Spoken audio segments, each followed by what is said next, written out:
UP विधानसभा चुनाव के लिए समाजवादी पार्टी और राष्ट्रीय लोकदल चुनाव प्रचार में जुट गए हैं। आज गाजियाबाद में सपा के राष्ट्रीय अध्यक्ष अखिलेश यादव और रालोद के राष्ट्रीय अध्यक्ष जयंत चौधरी ने संयुक्त प्रेस कॉन्फ्रेंस की। दोनों नेताओं ने बीजेपी सरकार पर निशाना साधा।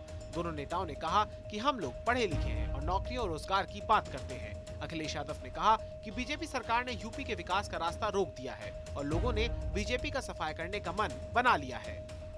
यहाँ निगेटिव पॉलिटिक्स कोई कर रहा है, नकारात्मक पॉलिटिक्स कोई कर रहा है तो वो भारतीय जनता पार्टी कर रही है।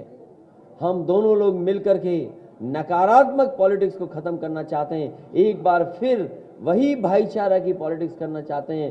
हमारा स्वार्थ, हमारा लालच ये है कि हम लोगों को रोजगार और नौकरी दे दें। अगर रोजगार और नौकरी के लिए हमें कोई बड़ा पैकेज भी देना पड़ेगा तो समाजवादी सरकार पीछे नहीं हटेगी। ऐसे कारखाने उद्योग को सहयोग करने का काम करेंगे।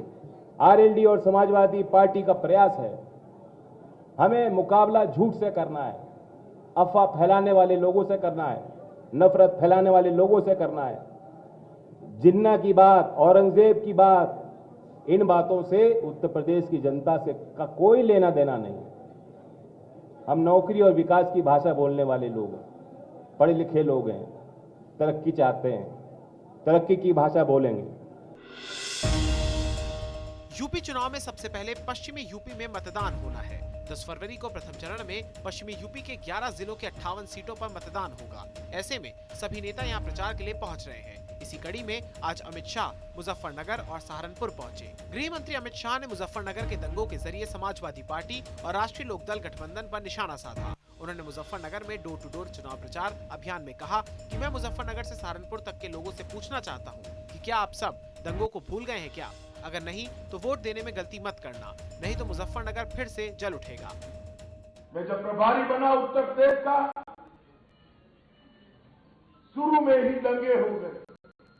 मैं यहां आया, मैंने दंगों की वेदना को जाना था, पहचाना था।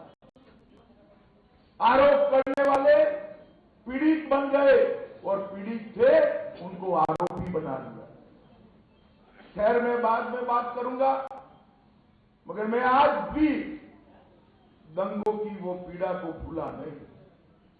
फिर भी 14, 17 और 19 को जब भी यहां भारतीय जनता पार्टी आई, जब भी मैं आया, जब भी मोदी जी आए, आपने भाजपा की झोली को वोटों से भरकर यहां से हमारे।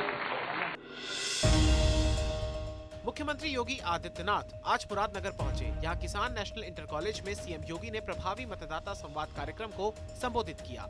योगी आदित्यनाथ ने मुरादनगर में मुजफ्फरनगर दंगों का मुद्दा उठाया और कहा कि जिनकी टोपियां निर्दोष हिंदुओं के खून से लाल है, उन्हें वोट मांगने का हक नहीं है। मुजफ्फरनगर दंगों के आरोपी हैं, उन्हें सपा अपना उम्मीदवार बना रही है। यूपी में सुरक्षा की स्थिति कितनी खतरनाक थी ये सब ने देखा। व्यापारियों से गुंडा टैक्स वसूला जाता था। प्रदेश में अवैध बूचड़खाने चलते थे। कोरोना काल में सपा बसपा कांग्रेस किसी का पता नहीं था। कोरोना कालखंड में, आपदा के समय में क्या सत्ता पक्ष क्या विपक्ष, सभी लोग मिलकर के सेवा के कार्य के साथ जुड़ते हैं, सभी लोग मिलकर के कार्यक्रम को आगे बढ़ाते हैं। लेकिन मैंने सर्वदलीय बैठक की थी लखनऊ में, समाजवादी पार्टी ने बहिष्कार करवा दिया। मैंने मुख्यमंत्री आवास पे नहीं आयोजित करवाई थी, राजभवन में करवाई थी कि राज्यपाल जी की अध्यक्षता में बैठक होगी, तब भी नहीं आए। कहा साहब कोरोना से में क्या मतलब? तुम जनता के संकट में सहयोगी नहीं बन सकते, साथी नहीं बन सकते, और चुनाव के समय बेवकूफ बनाने के लिए आ जाओगे तो जनता भी तुम्हें वही ठेंगा दिखाने का काम करेगी। आजम खान के बेटे अब्दुल्ला आजम का नामांकन स्वीकार कर लिया गया है। अब्दुल्ला के अधिवक्ता नासिर सुल्तान ने बताया कि स्वार विधानसभा से अब्दुल्ला आजम का पर्चा मंजूर हो गया है। कानूनी तरीके से पर्चा खारिज नहीं हो सकता था। नामांकन को लेकर कोई आपत्ति नहीं दर्ज हुई है। पर्चा हो गया। पर्चे में सारे जो जरूरी डॉक्यूमेंट्स थे पर्चे के साथ थे। जो जरूरी कॉलम भरने थे साफ साफ भरे गए थे। किसी भी तरह की कोई कमी नहीं थी और कानूनी रूप से किसी भी तरीके से पर्चा खारिज हो ही नहीं सकता था। आपत्ति भी नहीं आई कोई। आम आदमी पार्टी ने उत्तर प्रदेश विधानसभा चुनाव के लिए अपनी 5वीं लिस्ट जारी की है। 5वीं लिस्ट में 40 उम्मीदवारों के नामों को ऐलान किया गया है। आप ने गोरखपुर शहर सीट से विजय श्रीवास्तव को चुनावी मैदान में उतारा है। वहीं अमेठी की तिलोई से अमरनाथ पांडे को उम्मीदवार बनाया गया है। औरैया से सुनीता देवी धोरे को, अयोध्या से शुभम को पार्टी ने टिकट दिया है। आम आदमी पार्टी ने मैनपुरी की करहल सीट से सपा अध्यक्ष अखिलेश यादव को टक्कर देने के लिए शिशुपाल सिंह यादव को चुनावी मैदान में उतारा है। आपने अपनी सभी सीटों पर पढ़े लिखे उम्मीदवार उतारने की कोशिश की है। ये बात आम आदमी पार्टी यूपी प्रभारी संजय सिंह ने पहले ही साफ कर दी थी।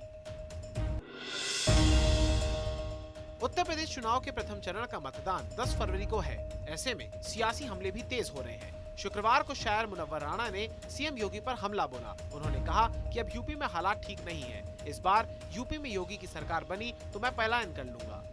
वो कहते हैं कि जितने मुजरिम थे यहाँ से पलायन कर गए हैं, लिहाजा मेरा पलायन करना जरूरी है, क्योंकि मैं भी मुजरिम हूँ। मैं भी मुजरिम हूँ, मुझे पलायन करना चाहिए यहाँ से। मथुरा के थाना कोसी कला क्षेत्र में कोकिला वन शनिदेव धाम पर दर्शन करने गए पैगांव के प्रधान रामवीर सिंह की गोली मारकर हत्या कर दी गई। हमलावरों ने प्रधान के सिर में 4 गोलियां मारी, जिससे उनकी मौके पर ही मौत हो गई। इसके बाद हमलावर फरार हो गए। सूचना मिलने के बाद प्रभारी निरीक्षक संजय त्यागी पुलिस फोर्स समेत मौके पर पहुंचे। पुलिस की प्रारंभिक जांच में रंजिश की बात सामने आई है। मथुरा के एसएसपी गौरव ग्रोवर ने बताया कि मामले की जांच की जा रही है और अपराधियों को बख्शा नहीं जाएगा। जिले में पिछले 24 घंटे में ये हत्या की दूसरी वारदात है, जिससे शहर में दहशत फैली हुई है। यूपी विधानसभा चुनाव शुरू होने में अब चंद ही दिन बचे हैं। जनता को अपनी ओर आकर्षित करने के लिए सभी दलों के उम्मीदवार तरह तरह के हथकंडे अपना रहे हैं। जनता से वादे करने के अलावा उन्हें धमकी भी दी जा रही है। ऐसे एक मामला संभल से सामने आया है, जहां बीजेपी ने राजेश सिंघल को अपना उम्मीदवार बनाया है। सिंघल ने 26 जनवरी को गणतंत्र दिवस के मौके पर आयोजित एक कार्यक्रम में जनता को ही धमकी दे डाली। उन्होंने कहा कि यदि इस बार के विधानसभा चुनाव में उन्हें वोट नहीं दिया गया तो जनता की हालत होमगार्ड से भी बुरी हो जाएगी। जब योगी जी की सरकार बन रही है तो संभल के अंदर एमएलए किसका होना चाहिए? समाजवादी पार्टी का, बसपा का या भाजपा का? यदि भाजपा का एमएलए होगा तो विकास की गंगा बहाई जाएगी। और यदि धोखे से आपने गलती कर दी और आपने मुझे नहीं चुना, किसी दूसरे को चुन लिया, तो वह होमगार्ड वाली स्थिति हो जाएगी, जिसको होमगार्ड। सहारनपुर में आज पुलिस ने अवैध शस्त्र फैक्ट्री का खुलासा किया, जिसमें एक अपराधी गिरफ्तार हुआ है।